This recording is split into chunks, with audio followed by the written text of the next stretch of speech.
ఈ 4 పార్టీలు కలిసి 2008 సంవత్సరంలో ఆనాటి ముఖ్యమంత్రికి స్పష్టంగా ఎలుగుబంటి సూర్యనారాయణ గారు ఏమేమైతే అవినీతి అక్రమాలకు పాల్పడ్డాడో వివిధ శాఖలకు సంబంధించిన పనులను తీసుకొని ప్రైవేటు కాంట్రాక్టర్లకు కట్టబెట్టి కోట్ల రూపాయలు కొల్లగొట్టిందని చెప్పి సిబిఐ అతనికి ఆదాయానికి మించిన ఆస్తులు ఉన్నాయని చెప్పి కేసును విచారణ చేస్తున్న సందర్భంలో ఆ ఫైళ్లను వేటిని కూడా మీరు ప్రభుత్వం దాచిపెడుతుంది లేకపోతే మాయం చేస్తుందని చెప్పి ఆనాడు ప్రతిపక్షాలు ప్రభుత్వం మీద పోరాటం చేయడమే కాకుండా అందరు కలిసి ప్రభుత్వానికి లేఖ రాయడం జరిగింది ఆ ఫైళ్లను కాపాడమని. ఆ పరిణామ క్రమంలోనే అప్పుడు కేంద్రంలో కార్మిక శాఖ మంత్రిగా ఉన్న కేసీఆర్ గారి గురించి ఇప్పుడు వెలుగులోకి వచ్చింది.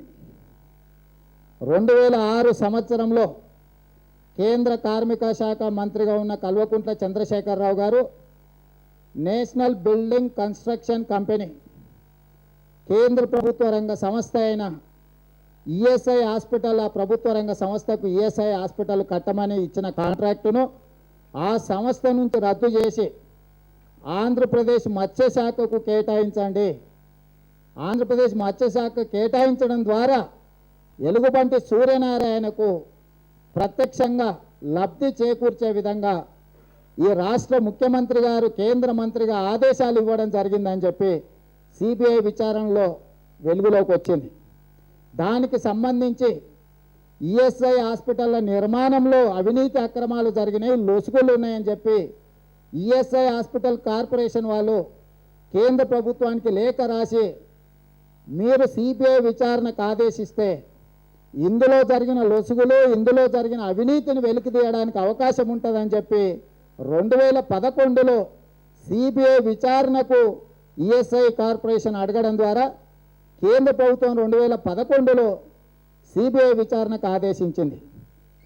కొంతకాలం మరి ఆ ఫైళ్ళని మరుగున పడిపోయి రకరకాల కారణాల చేత వాయిదాలు పడుకుంటూ వచ్చిన సందర్భంలో కేంద్ర కార్మిక శాఖ మంత్రిగా కేసీఆర్ గారు తీసుకున్న నిర్ణయం కూడా ఎలుగుబంటి సూర్యనారాయణ అవినీతిలో కీలకమైన నిర్ణయంగా సిబిఐ గుర్తించడం జరిగింది. ఈ గుర్తించిన సిబిఐ ఆనాటి కేసీఆర్ గారి ప్రైవేట్ కార్యదర్శిని విచారణ చేస్తే ఆ అధికారి మంత్రి ఆదేశాల మేరకే ఎన్బిసిసి నుంచి కాంట్రాక్టు ఒప్పందాలను తొలగించి మేము ఆంధ్రప్రదేశ్ మత్స్యశాఖకి ఇవ్వమని చెప్పి లేఖ రాయడం జరిగింది. ఆ లేఖ ద్వారానే ఆంధ్రప్రదేశ్ మత్స్యశాఖ కాంట్రాక్ట్ వచ్చిందని చెప్పి సిబిఐ గారి విచారణలో వారు తెలియజెప్పిందని సమాచారం వస్తున్నది మాకు.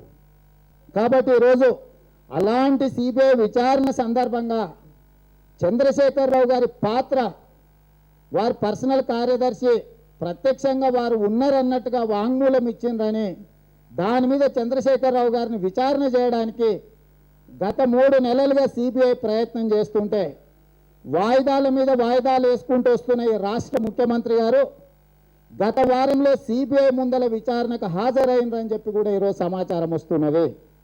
సిబిఐ చంద్రశేఖరరావు గారిని దాదాపుగా 2 నుంచి 3 గంటలు ప్రశ్నలతో ఉక్కిరి బిక్కిరి చేసిండ్రు. అవినీతి కుంభకోణంలో ఎలుగుబంటి సూర్యనారాయణతో పాటు చంద్రశేఖరరావు గారి పాత్ర మీద, అదేవిధంగా వారి కుటుంబ సభ్యులకు సంబంధించిన పాత్ర మీద ప్రశ్నల వర్షం కురిపించి ఈ రాష్ట్ర ముఖ్యమంత్రి గారిని ఉక్కిరి బిక్కిరి చేసిందని చెప్పి కూడా మాకు సమాచారం వస్తున్నది. అంటే ఈరోజు ఒక అవినీతికి సంబంధించి విచారణలో కేంద్ర ప్రభుత్వ రంగ సంస్థ అయిన విచారణ సంస్థ సిబిఐ ఈరోజు ఈ రాష్ట్ర ముఖ్యమంత్రి గారిని అవినీతికి సంబంధించి ప్రశ్నించడం జరిగింది. ఈ అవినీతికి సంబంధించి విచారణకు సంబంధించిన వివరాలను ఇప్పటి వరకు ఎక్కడే కానీ ముఖ్యమంత్రి కార్యాలయం కానీ ముఖ్యమంత్రి గారి పార్టీకి సంబంధించిన వాళ్ళు కానీ ఎందుకో రహస్యంగా గోప్యంగా ఉంచుతున్నారు. ఇది ఏమాత్రం కూడా సమంజసం కాదు. ఈరోజు రాష్ట్ర ముఖ్యమంత్రిని, ముఖ్యమంత్రి గారి కార్యాలయాన్ని మేము డిమాండ్ చేస్తున్నాము. ఈ రాష్ట్ర ముఖ్యమంత్రి చంద్రశేఖరరావు గారిని సిబిఐ విచారించిన మాట వాస్తవమా కాదా? ఒకవేళ సిబిఐ రాష్ట్ర ముఖ్యమంత్రిని విచారిస్తే ఏ అంశాలకు సంబంధించి విచారణ చేసిండ్రు?